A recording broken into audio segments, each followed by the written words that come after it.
Yes. Yes, my dear students. Now look at the board. On the left side, organized sector. On the right side, unorganized sector. Okay? The differences between the two have been written there. Let me explain one by one. First, now the employees under organized sector are issued an appointment letter. Before joining the service, they are issued one appointment letter. There, everything is mentioning salary, monthly salary, okay, monthly salary, working other conditions, okay, and other conditions, everything is mentioned there in the appointment letter. Alright? But in our unorganized sector, no such appointment letter is issued. When a person works in a grocery shop, or in a cloth shop, or in any electricity shop, or in any private shop, they are not issued any appointment letters. Okay? Number 2, enjoys security of job. That is, the employees of the organized sector, job is secured. You will not lose the job. It is very difficult to oust a government employee from the job. To remove employee, it is very difficult. Very difficult to remove the service. Very difficult, or almost impossible to remove. He enjoys security of job. He has job security. But you see here, there is no such job security. At any time, job may go. Okay? He can be overthrown. He can be removed from the job at any time. An employee working under unorganized sector can be removed at any time. He has no security in job. Number 3, fixed working hours. Fixed working hours. Okay? Fixed working hours. Not more than 8 hours. Not more than 8 hours a day. Not more than 8 hours a day. Okay? Less than is equal to 8 hours. Not more than 8 hours. He has no working hours. 12 hours or more. 12 hours or more. Okay? Greater than is equal to 12 hours. Now, what kind of payment? Better. Here, good and reasonable pay.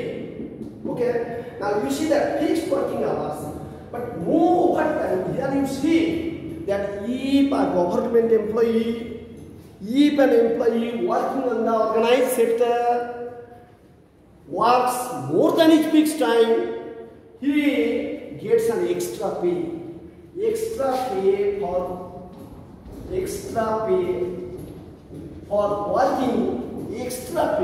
working more than fixed hours. Okay? Now, but no such overtime payment is here. No such overtime payment is here. 12 hours.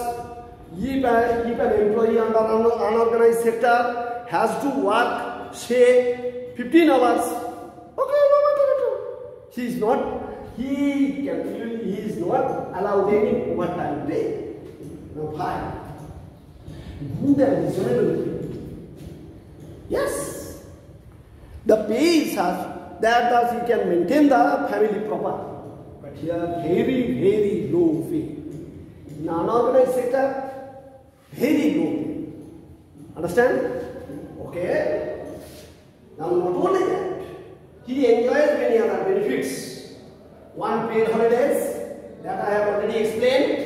That is, he can enjoy holidays. He can stay at home. He has got to attend his office, but he gets the pay. In our sector, our school is an organized sector. All these are there. Appointment letter is there. Okay, security of job is there. Working hours are fixed. Overtime payment may be given. Good and reasonable pay. Other benefits, they also enjoy holidays. Okay? But here, no holiday. No holidays.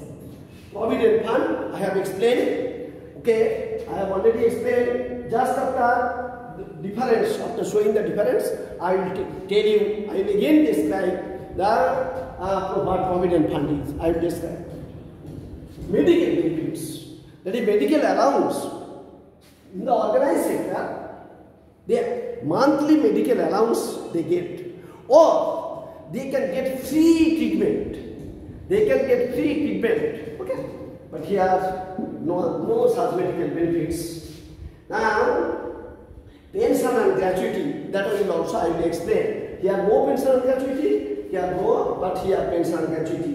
This provident fund, pension, gratuity, these three I am going to explain now. After rubbing the board clean, I will explain that just now. Even those who are working in organized sector, those self-employed persons, they are also have to follow some rules. But in unorganized sector, those who are self-employed persons like agriculture is an unorganized sector. Farming is an unorganized sector. There are no such rules are followed. But you see Tata industry, yes, iron and steel industry, it is a private sector, but it belongs to organized sector. So must have to follow the rules. But in unorganized sector, no need to follow such rules. Okay? Alright? Now let me explain these two. These three.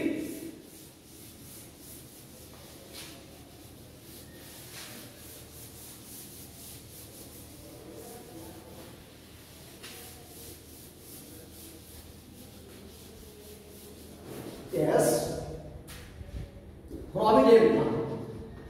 Provident fund. Okay, two kinds are there: government employee,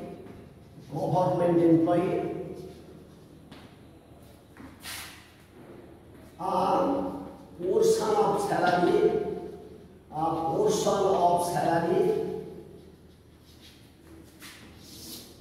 portion of salary is deducted every month.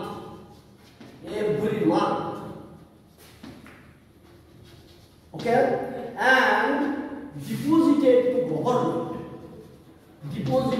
government. Okay, he can withdraw. This employee can withdraw that after the retirement. Okay, of course, during his service he can take some loan.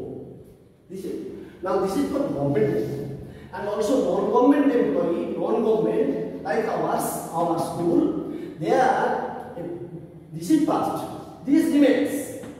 Okay, along with this, plus, there are rules in 12% is to be deducted. 12% is to be deducted from our teachers and non-teaching staff. 12%. Plus, our school has to give 12.63%. Okay? School additional 12.63%. School will have to pay additional 12.63%. Okay? So total 25.63% will deposit into the bank. Okay? They can withdraw after retirement. Understand? Okay? You see, here only government employee, only a portion of salary is deposited. But here, this is to be paid by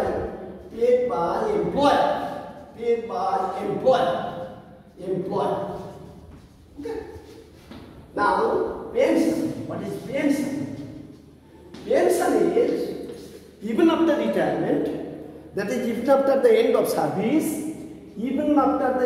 service, that both employee will draw a certain portion of his salary throughout his life, as long as he lives. Okay? Yes, I am a retired teacher from a government school. That is why I draw monthly pension. You see? Alright? Now gratuity. Gratuity is one-time payment. It was a portion of salary portion of salary throughout life, after retirement, throughout life they will get. And gratuity, it is one time payment. Okay, all these are the organized sector. All right. Now we have another pension, gratuity, provident fund. Okay.